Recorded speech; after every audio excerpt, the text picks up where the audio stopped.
The next sacred cow is work hard. Because my poor dad, a school teacher, great guy, PhD, he always says, I'm a good, hard-working man. And my rich dad had a different point of view, and he had me read this book by Mark Twain. It was a story of how, I think it was Huckleberry Finn or somebody, got the other kids to paint the fence for him. He says, that's working hard. You want other people to work hard for you, and you want your money to work hard for you. That was his lesson. And a lot of people really, you know, they can't wait till Friday because they hate their work so much, and they dread Sunday because they have to go back to work. With us, I would say most of us are working 24/7, but we're working differently. And I love our work. It's challenging, there's problems and all that stuff, but I love it. So we work hard, but we don't work hard in the normal sense of working hard. The problem with working hard for money, because the rich don't work for money. The problem with working hard for money is you pay more in what, Tom? Taxes. Taxes. The harder you work for money, the more you will pay in taxes, right? Well, right. If instead of working hard for money, like you're talking about, instead if you work for assets, then you pay a lot less taxes because the tax law, again, is geared towards building assets. Because as we build assets, we build the economy. Time out.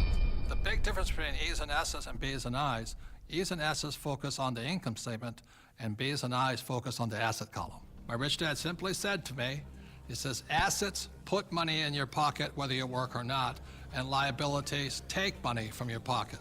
For example, my house is a liability because it takes money from my pocket every single month. Yet my rental properties are assets because they put money in your pocket whether you work or not.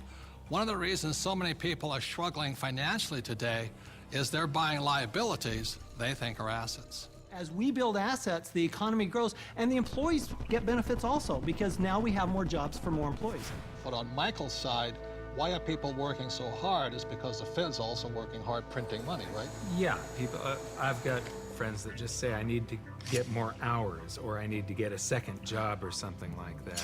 They're working harder to make a few more dollars, but they don't realize that over this entire past decade, the average in real income after inflation has been falling.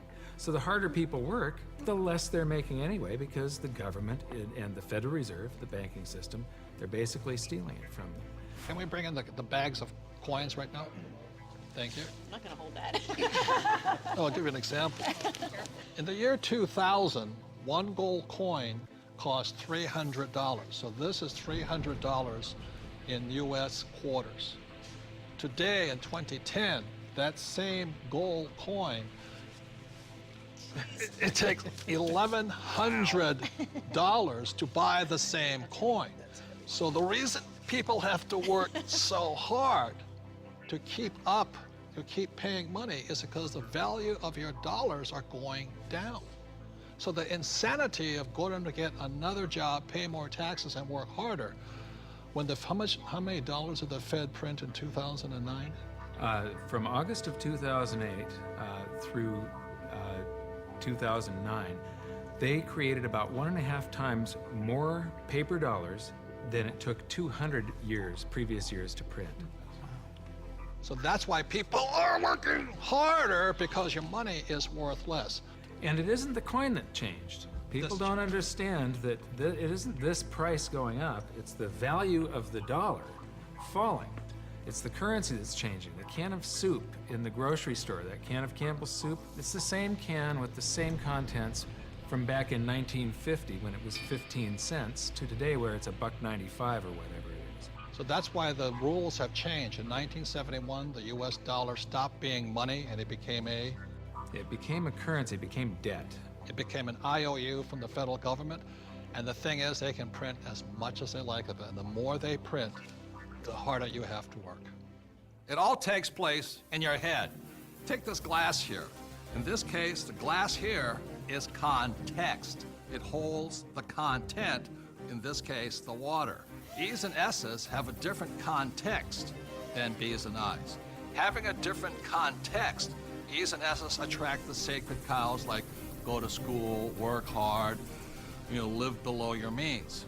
B's and I's, having a different context entirely, attracts a different type of content, different type of information, different type of education. Money is created out of your head. If you're a true B and I, you're not concerned is because just like the Fed, we can print our own money.